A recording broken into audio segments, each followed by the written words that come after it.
তুমি কেন রাগ করছিস তো বলো? তাই টাকা তোর বিয়ে হয়ে গেছিল। হ্যালো এভরিওয়ান, কেমন আছো তোমরা সবাই? প্রথমে ইন্ট্রোডাকশন, আমি তোমাদের সকলের প্রিয় দোয়েল।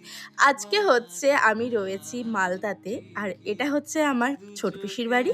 আর মালদাতে গিয়ে সকালবেলায় গিয়েছি, আমি কোনো ভ্লগ করিনি কারণ সত্যি বলতে এতটাই শরীর টায়ার্ড ছিল। কদিন ধরে এত প্রেশার যাচ্ছিল ব্রাইডাল সিজনের, তার জন্য আর সত্যি সকালবেলা মনে হয়নি যে কোনো ভ্লগ করি। তো এখন সন্ধ্যাবেলা ফ্রেশ ট্রেশ হয়ে আমি রেডি হতে বসেছি, আর আমার পিপি আমার সাথে খেলছিল।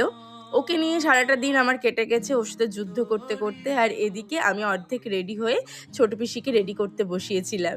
ছোটো পিসির ইচ্ছে ছিল ছোটো পিসি আমার কাছে সাজবে, তাই সন্ধ্যাবেলা আমি পিসিকে বললাম দাঁড়াও আমি একটু রেডি হয়ে নিই, দেন তোমাকে আমি রেডি করে দিচ্ছি। আর আমাকে কিন্তু ফোনটা ধরে দিয়েছিল আমার পিপি। আর এই যে ফাইনালি আমি রেডি হয়ে গেছি। আর আমার সাথে আর এক নায়িকা রেডি হয়েছে, সেটা হচ্ছে আমার বৌদি। বৌদিও কিন্তু রেডি হয়েছে, আর দেখো নিজে নিজে এত সুন্দর রেডি হয়েছে কি বলবো, দেখতে খুব সুন্দর লাগছিল। শুধু হেয়ার স্টাইলটা আমি করে দিয়েছিলাম। তারপরে কিন্তু আমরা সবাই মিলে বেরিয়ে পড়েছিলাম আমার দিদির রিসেপশনের উদ্দেশ্যে।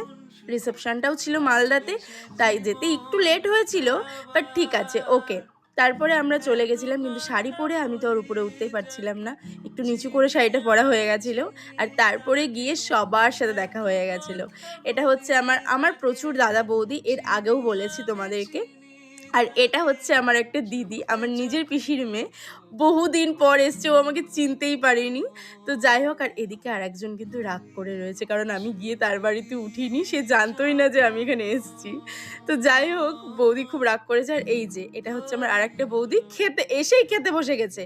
শুধু সারাদিন খাওয়া খাওয়া খাওয়া খাওয়া করে। ইস, না গো, মজা করছিলাম। আমার প্রত্যেকটা বৌদি সত্যি বলতে এত ভালো, আমাদের সাথে মানে আমাদেরই দুই ননদের সাথে এত ফ্র্যাঙ্ক, কি বলবো। আর এদিকে পিসি পিসামশাই সবাই বসে আছে। গুড্ডি দিদিকে কি যে ভালো লাগছিল দেখতে, কি বলবো। আর এই যে ভাই, তোমরা অনেকেই ভাইয়ের এই ড্রেসটা নিয়ে আমাকে মেসেজ করেছিলে, আমি সব কিছু এই ব্লগে বলে দেবো। তার আগে চলো একটু স্টার্টার খেয়ে নেওয়া যাক। আর গিয়েই দেখি প্রচুর স্টার্টারের আইটেম আছে, তো আমি গিয়ে ফার্স্টে একটু স্টার্টার খেয়ে নিচ্ছিলাম, কারণ খুব খিদে পেয়ে গেছিলো, অনেকক্ষণ কিছু খাইনি। তোমরা যারা আমার ভাইয়ের এই পাঞ্জাবিটার লিঙ্ক চেয়েছিলে, আমি অবশ্যই ডেসক্রিপশানে দিয়ে দেবো, বা তোমরা আমাকে ইনবক্স করতে পারো, আমি দিয়ে দেবো। এদিকে গুড্ডি দিদিকে কি ভালো লাগছিল দেখতে, সত্যি বিয়ের পরে মেয়েদের আলাদাই ভালো লাগে, বিশেষ করে সিঁদুর পরার পরে।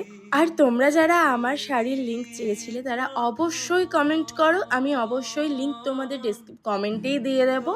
এবং আমার জুতাটারও লিঙ্ক চেয়েছিলে, আমি সেটারও লিঙ্ক দিয়ে দেবো। এবং এছাড়া কিন্তু আমার জুয়েলারির যারা লিঙ্ক চেয়েছিল সেটা আমি দিতে পারবো না, এটা সত্যিই সিলভারের জুয়েলারি। অনেকেই আমাকে মেসেজ করে বলেছে জুয়েলারিটার লিঙ্ক দিতে, আমি সেটাও দিতে পারবো না, কারণ এটা অ্যাকচুয়ালি সিলভার জুয়েলারি।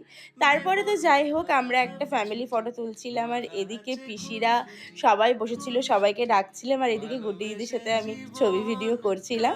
তো আমার এই ভিডিওটা দেখে আমি কালকে যে ভিডিওটা পোস্ট করেছি, সবাই প্রচুর প্রচুর প্রচুর ভালোবাসা দিয়েছো। আশা করছি ব্লগটাতেও প্রচুর ভালোবাসা দেবে। আর এদিকে ওদের সব কলিগরা এসেছিলো, পিসি পিসামশাইয়ের সাথেও ওদেরকে ছবি তুলছিলাম, আর তারপরে চলে গেছিলাম আমরা খাওয়া দাওয়া করতে। এদিকে দেখো, খেতে গিয়ে দেখি ইনি আগেই খেতে বসে গেছে রাগ করে। না, পুচকিটা আসলে বাড়িতে আছে, তো ওই জন্য বৌদি তাড়াতাড়ি খাওয়া দাওয়া করে নিয়েছে। আর এদিকে মেনুতে কী কী ছিল সেটা কিন্তু দেখতে থাকো। প্রথমেই পড়ে গেছিলো যে নান, ছোলে ভাটুরে, বাটার পনির, এদিকে ছিল আর মাছ, মাটন, পোলাও, রাইস, প্রচুর কিছু। আর তারপরেই কিন্তু ছিল হচ্ছে এই রকম সুন্দর একটা সন্দেশ আর মিষ্টি।